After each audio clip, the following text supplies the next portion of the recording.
مدینہ منورہ 1938 پرانی یادوں کی ایک جھلک۔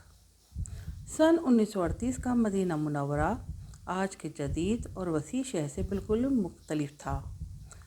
اس وقت شہر کا ماحول سادہ، پرسکون اور روحانیت سے بھرپور تھا۔ گلیاں کچی یا تنگ تھیں، مکانات مٹی اور پتھروں سے بنے ہوئے تھے اور کھجوروں کی درخت عام نظر آتے تھے۔ اس دور میں آمد و رفت کے لیے زیادہ تر اونٹ اور گھوڑے استعمال کیے جاتے تھے۔ بجلی اور جدید سہولیات بہت محدود تھیں۔ لوگ سادہ زندگی گزارتے تھے اور ایک دوسرے کے ساتھ گہرا تعلق رکھتے تھے۔ 1938 کا زمانہ سعودی عرب کے تاریخ میں بھی اہم تھا، کیونکہ اس سال ملک میں تیل دریافت ہوا، جس کے بعد رفتہ رفتہ ترقی کا سفر شروع ہوا۔ لیکن اس وقت مدینہ منورہ اپنی قدیم روحانی فضا اور تاریخی شان کے ساتھ موجود تھا، جہاں دنیا بھر سے زائرین حاضری کے لیے آتے تھے۔ یہ دور ہمیں سادگی، خلوص اور روحانیت کی یاد دلاتا ہے، جو مدینہ منورہ کی اصل پہچان ہے۔ اگر آپ کو یہ ویڈیو پسند آئی ہے تو براہ کرم لائک کریں، شیئر کریں اور سبسکرائب کرنا نہ بھولیں، تاکہ آپ کو مزید تاریخی اور دلچسپ ویڈیو بروقت ملتی رہیں۔ جزاک اللہ خیر۔ مسجد نبی صلی اللہ علیہ وآلہ وسلم دنیا کی سب سے بڑی مساجد میں سے ایک ہے، جو مدینہ منورہ میں واقع ہے۔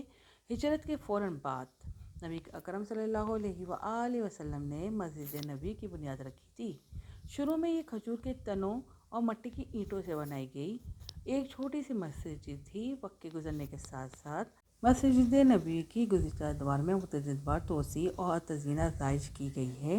دنیا بھر سے آنے والے عازمین حج و عمرہ کے لیے دوران یہاں زیارت کے لیے آتے ہیں۔ اللهم صل على محمد وعلى آل محمد كما صليت على إبراهيم وعلى آل إبراهيم إنك حميد مجيد اللهم بارك على محمد وعلى آل محمد كما باركت على إبراهيم وعلى آل إبراهيم إنك حميد مجيد اللهم صل على محمد وعلى آل محمد كما صليت على إبراهيم وعلى آل إبراهيم إنك حميد مجيد اللهم بارك على محمد وعلى آل محمد كما باركت على إبراهيم وعلى آل إبراهيم إنك حميد مجيد.